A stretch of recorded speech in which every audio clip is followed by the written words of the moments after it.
ఉద్యమం ఎంతవరకు వచ్చింది సార్? ఈరోజు విశాఖపట్నం స్టీల్ ప్లాంట్ని అమ్మాలని చెప్పేసి కేంద్ర ప్రభుత్వం జనవరి 27, 2020లో నిర్ణయించింది.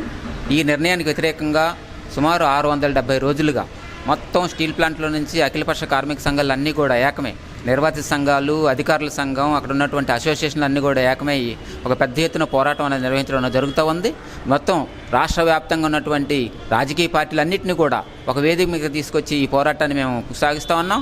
అలాగే జిల్లాలో ఉన్న, రాష్ట్రంలో ఉన్నటువంటి అన్ని ప్రజా సంఘాలు కూడా విశాఖపట్నం స్టీల్ ప్లాంట్ అమ్మకాన్ని వ్యతిరేకిస్తూ మాకు సహకారాన్ని అందిస్తున్నాయి. విశాఖ ఉక్కు ఆంధ్రుల హక్కు నినాదంతో ఏర్పడినటువంటి ఈ విశాఖపట్నం స్టీల్ ప్లాంట్ ప్రజా పోరాటాల ద్వారా ఏర్పడినటువంటి విశాఖపట్నం స్టీల్ ప్లాంట్ని కాపాడుకుంటామని చెప్పేసి ఈరోజు ఆంధ్ర ప్రజానీకం అంతా కూడా గొంతెత్తి నిందించడం జరుగుతూ ఉంది.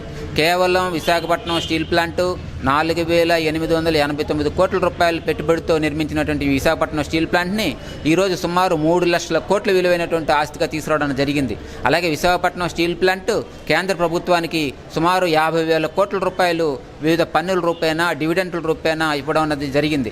కాబట్టి ఇదంతా ప్రజాధనం. ఈరోజు కనుక విశాఖపట్నం స్టీల్ ప్లాంట్ ప్రైవేటైజ్ చేసినట్టయితే ఈ ప్రజాధనం అంతా ఎవరో వ్యక్తుల పరం అయ్యే అవకాశం ఉంటుంది. కాబట్టి దీన్ని వ్యక్తుల పరం కానివ్వకుండా విశాఖపట్నం స్టీల్ ప్లాంట్ ప్రభుత్వ రంగంలో కొనసాగించుకోవాలని చెప్పేసి ఉద్యమం జరుగుతూ ఉంది. కానీ ఒక పక్కన రాష్ట్రం అంతా కూడా రాష్ట్ర అసెంబ్లీలో తీర్మానం చేసి పంపించిన, ఇక్కడ మన జిల్లాలోని జీవీఎంసీ కౌన్సిల్లో తీర్మానం చేసి పంపించినప్పటికి కూడా కేంద్ర ప్రభుత్వం దాన్ని పెడచెవిని పెట్టి విశాఖపట్నం స్టీల్ ప్లాంట్ని మేము ప్రైవేటైజ్ చేస్తాం, విశాఖపట్నం స్టీల్ ప్లాంట్ని అమ్ముతామని చెప్పేసి ఒక పక్కన ప్రకటించడం జరుగుతూ ఉంది. చూస్తూ ఉన్నాం. ఈ 2-3 నెలల్లోనే ఢిల్లీలో సమావేశాలు జరిగినట్టు, దీన్ని ఏదో ఎవరికో అప్పచెప్పడం కోసం కృషి చేస్తున్నట్టు అనేసి చెప్తా ఉన్నారు. కానీ ఇది కనుక జరిగినట్టయితే విశాఖపట్నం స్టీల్ ప్లాంట్ కార్మిక వర్గం పెద్ద ఎత్తున ఉద్యమించి దీన్ని నిలబెట్టుకోవడానికి తప్పనిసరిగా కృషి చేస్తుందని చెప్పి తెలియజేస్తున్నాం. అదేవిధంగా ఈ యొక్క ఉద్యమాన్ని ప్రజా ఉద్యమంగా మరల్చాలి, ప్రజా పోరాటాల ద్వారా సాధించుకున్న విశాఖపట్నం స్టీల్ ప్లాంట్ని ప్రజా పోరాటాల ద్వారానే కాపాడుకోవాలని చెప్పేసి ఏదైతే మేము నిర్ణయించుకున్నామో, పోరాట కమిటీగా మేము ఏదైతే చేశామో దీన్ని కొనసాగింపుగా ఈరోజు గత 4-5 రోజులుగా నిర్వాసిత కాలనీలను ఈరోజు మన సీతానగరం గ్రామంలో 9 ఏళ్ల పసిపాప కూడా ఈరోజు నిరాహార దీక్షలో కూర్చోవడం అనేది జరిగింది. అలాగే నిన్న నెల్లిముక్కులో జరిగింది. అంతకుముందు గణేష్ అనే ఒక విలేకరి నిరాహార దీక్షలో 36 గంటల నిరాహార దీక్ష కూర్చోవడం జరిగింది. ఇది ఇంతటితో ఆగేది కాదు. దీన్ని మొన్న వివిధ కాలనీస్కి, గంగవరం కానీ, అగ్నిపూడి కానీ, వడ్లిపూడి కానీ మొత్తం అన్ని కాలనీకి విస్తరించడం ద్వారా ఈ ఉద్యమాన్ని మరింత ముందుకు తీసుకెళ్తామని చెప్పి తెలియజేస్తాను. విశాఖపట్నం స్టీల్ ప్లాంటు ఈరోజు నష్టాల్లో ఉందని చెప్పి ప్రచారంతో దీన్ని అమ్మాలని చెప్పేసి ప్రయత్నం చేస్తూ ఉన్నారు. నిజంగా విశాఖపట్నం స్టీల్ ప్లాంట్ మొదటి నుంచి ఈ రోజు వరకు చూసుకున్నట్టయితే లాభాల్లోనే ఉంది. తాత్కాలికంగా విశాఖపట్నం స్టీల్ ప్లాంట్కి గనులు కేటాయించకపోవడం వల్ల, ముడిసరుకు ధరలు ఎక్కువ అవడం వల్ల, ప్రభుత్వం విశాఖపట్నం స్టీల్ ప్లాంట్ కావాలని ఉత్పత్తి తగ్గించడం వల్ల ఈ యొక్క 2-3 సంవత్సరాలు కాస్త నష్టాలు కనపడవచ్చు. కానీ పోయిన సంవత్సరం కూడా 945 కోట్ల రూపాయలు, అంటే 2020-21 సంవత్సరం ఏదైతే ఉందో ఆ సంవత్సరంలో వచ్చినటువంటి 3,900 కోట్ల రూపాయల లాభాలు నష్టాలను అధిగమించి 2021-22 సంవత్సరంలో 945 కోట్ల రూపాయల లాభాన్ని సంపాదించడం జరిగింది. కాబట్టి విశాఖపట్నం స్టీల్ ప్లాంట్ నష్టాలు ఉందని చెప్పడం పచ్చి దుర్మార్గం. విశాఖపట్నం స్టీల్ ప్లాంట్ మైన్స్ కనుక కేటాయించినట్టయితే, విశాఖపట్నం స్టీల్ ప్లాంట్కి అన్ని వసతులు కనుక ప్రభుత్వం కనుక ఇచ్చినట్టయితే, క్యాపిటల్ కనుక సమకూర్చినట్టయితే ప్రతి సంవత్సరం 3,000 నుంచి 4,000 కోట్ల రూపాయల లాభం సంపాదించే అవకాశం ఉన్నది ఉంది.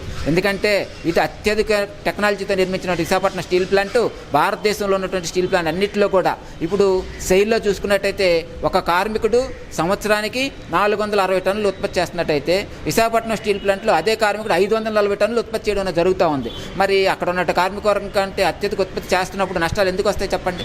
కాబట్టి నష్టాలు వస్తాయని చెప్పడం అన్నది ఇది ప్రభుత్వం కావాలని చేస్తున్న కుట్ర తప్ప మరొకటి కాదు.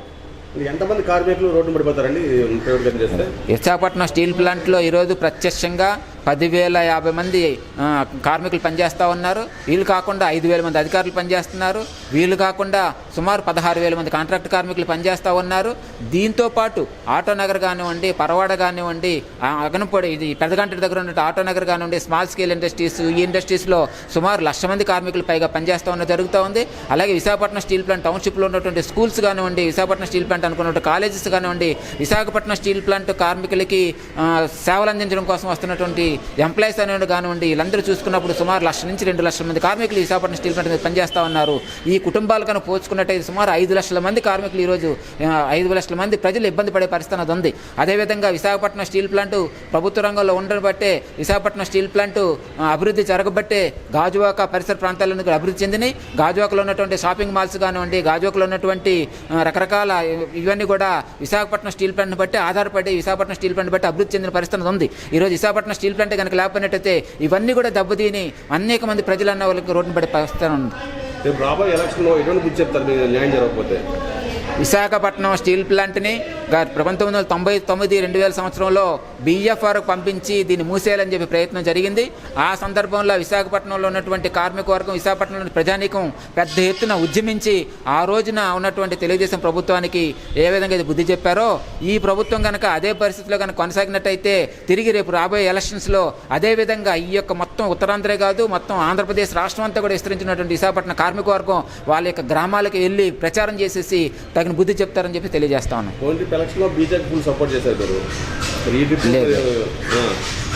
ఆ విధంగా బీజేపీకి ఎవరు సపోర్ట్ చేయలేదు. బీజేపీ ఎందుకంటే బీజేపీ చేస్తుంటే ఇక్కడ బీజేపీ ప్రతినిధి గెలిచి ఉండాలి కదా. విశాఖపట్నం స్టీల్ ప్లాంట్లో కార్మిక వర్గం అన్నది ఏ విధంగా CPM పార్టీ అభ్యర్థి కార్పొరేటర్ని గెలిపించుకున్నారు అంటే ఒక పోరాటాలకు ప్రతినిధి గెలిపించుకున్నారు అంతే తప్ప ఈరోజు కూడా విశాఖపట్నం స్టీల్ ప్లాంట్ కార్మిక వర్గం మరొకరిని గెలిపించే పరిస్థితి ఉండదు. పోరాటాలకు ఎవరైతే మద్దతు ఇస్తారో, విశాఖపట్నం స్టీల్ ప్లాంట్ని ఎవరైతే కాపాడతారని చెప్పి విశ్వసిస్తారో అలాంటి వాళ్ళు పోరాటాలు ముందుండేవని గెలిపించుకుంటాం తప్ప ఈ విశాఖపట్నం స్టీల్ ప్లాంట్ అమ్మేస్తామని ప్రకటించుకొని గెలిపించే అంత స్థితికి విశాఖపట్నం స్టీల్ ప్లాంట్ కార్మిక వర్గం దిగజారలేదు. ఏపీ సీఎం ఎటువంటి హామీ ఇచ్చేసారు మీకు?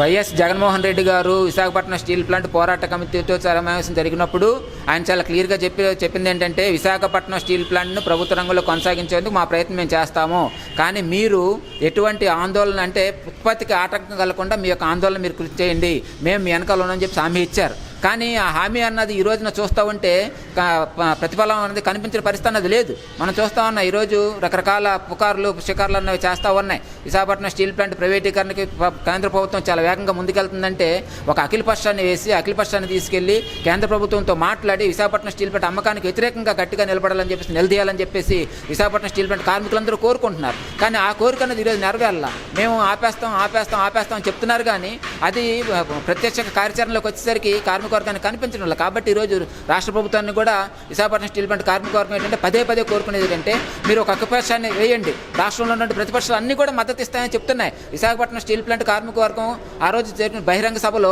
కాంగ్రెస్ పార్టీ వచ్చింది, కమ్యూనిస్ట్ పార్టీ వచ్చింది, తెలుగుదేశం పార్టీ వచ్చింది, వైఎస్ఆర్ పార్టీ వచ్చింది, అన్ని రాజకీయ పార్టీల యొక్క రాష్ట్ర నాయకత్వం వచ్చేసి మీ యొక్క విశాఖపట్నం స్టీల్ ప్లాంట్ పోరాటానికి మద్దతు తెలియజేస్తాం, విశాఖపట్నం స్టీల్ ప్లాంట్ అమ్మనివ్వం, విశాఖపట్నం స్టీల్ ప్లాంట్ ఆంధ్రుల హక్కు అనేది నినదించి ఆ రోజు వెళ్ళారు. మరి వీళ్ళందరినీ కలుపుకొని కేంద్ర ప్రభుత్వం ఒత్తిడి చేయవలసిన బాధ్యత ఈరోజు ప్రధానమైనటువంటి రాజకీయ పార్టీ అయినటువంటి వైఎస్ఆర్ పార్టీ మీద ఉంది. కానీ అది చేయకుండా ఈ రోజున మేము కాపాడుతాం ప్రకటనలుగా పరిమితం అవుతున్నారని చెప్పేసి ఒక ఇదన్నది కార్మికుల్లోని ప్రజల్లో ఉంది. దాన్ని పోగొట్టాలని అంటే జగన్మోహన్ రెడ్డి ఈ రోజున వైఎస్ఆర్ పార్టీ నుంచి అధికారంలో ఉన్నటువంటి పార్టీగా అఖిలపక్ష సమావేశం నిర్వహించి వీళ్ళందరినీ కూడా